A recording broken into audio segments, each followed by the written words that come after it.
इसमें लोक मूर्ता के अंतर्गत बृहद द्रव्य संग्रह में एक उदाहरण आता है कि जो महाभारत नाम से प्रसिद्ध एक ग्रंथ है, उसमें 1,00,000 श्लोक है।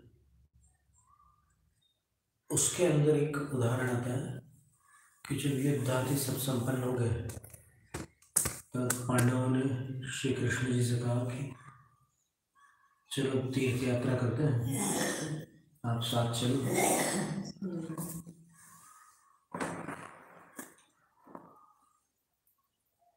क्योंकि युद्ध में बहुत लोग मारे गए हैं तो उस पाप को धोना आवश्यक। तो कृष्ण जी बोलते हैं कि अभी तो मेरी व्यस्तता है, आप लोग मेरा एक प्रतिनिधि ले जाओगे। और उन्होंने एक फल दे दिया उनको, पांडवों को। तो पांडवों ने पूरी तीर्थ यात्रा की, उन्होंने लंबी चौड़ी सब नदियों में स्नान वगैरह किया, गंगा स्नान, यमुना स्नान, कृष्णा, कावेरी, गोदावरी, सरस्वती, सब में स्नान करके फिर लौटे।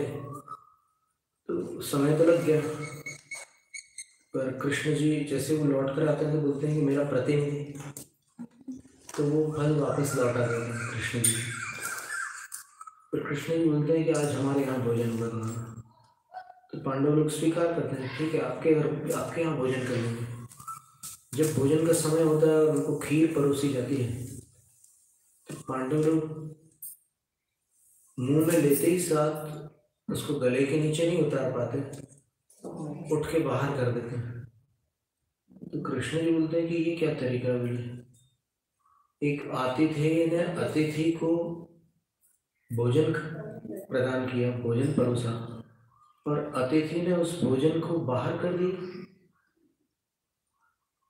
तो फिर अर्जुन बोलते हैं कि हे कृष्ण, आप प्रारंभ से ही कोई ना कोई शरारत करते रहते हो। आज पता नहीं आपने क्या किया। क्या कभी खीर ऐसी कड़वी हो सकती है? आपने जो खीर हम लोगों को परोसी है वो बहुत कड़वी है। तो कृष्ण जी बोलते हैं कि मुझे विश्वास नहीं हो रहा, ये कैसे संभव है? तो फिर वो पूछते हैं कि आपने क्या मिलाया खीर? बोले मैंने अपने प्रतिनिधि को उसमें डाला है।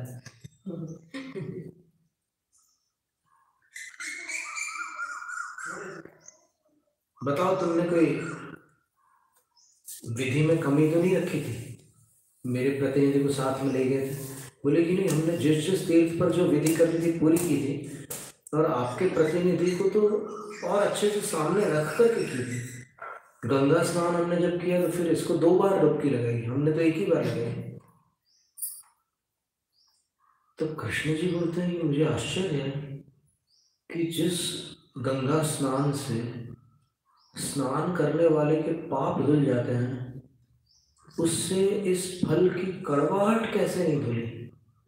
वो कड़वी तुम भी थी। एक फल होता है ना, कड़वा थी उसमें। तो फिर युधिष्ठिर विचार मग्न हो जाते हैं कि कृष्ण जी का कहना बराबर है, सही है। और फिर वो उल्टे तरफ से सोचते हैं कि जब इसकी कड़वाहट दूर नहीं हुई तो फिर हमारे पाप जल में स्नान करने से कैसे धुल जाएंगे?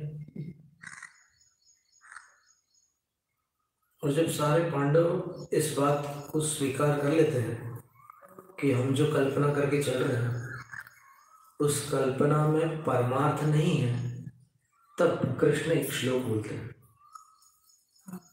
आत्मा नदी संयम तोय पूर्ण सत्यावहाशील तटादयोर्मि तत्राभिषेकं कुरु पांडुपुत्र नवारिणा शुद्धित चांतरात्मा।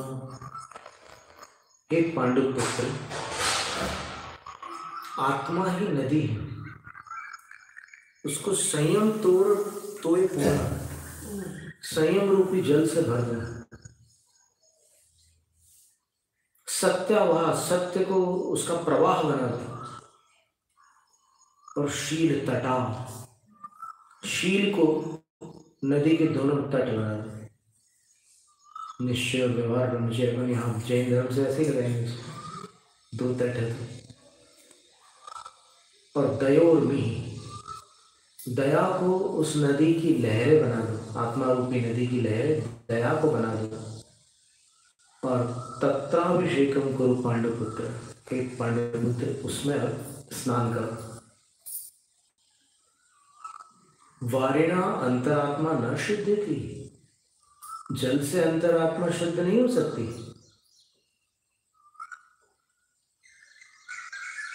तो यहाँ पर नदी में स्नान करने से पाप धुल जाते हैं, ये भी एक लोक मान्यता है जिसका कृष्ण जी ने वहां महाभारत में निराकरण किया है। यहाँ पर वही कहना चाहिए, आपगा सागर स्नानम, क्या मानकर स्नान कर रहा है? नहाने के लिए स्नान नहीं कर रहा है, पाप धोने के लिए स्नान कर रहा है, तो ये मूर्खता है।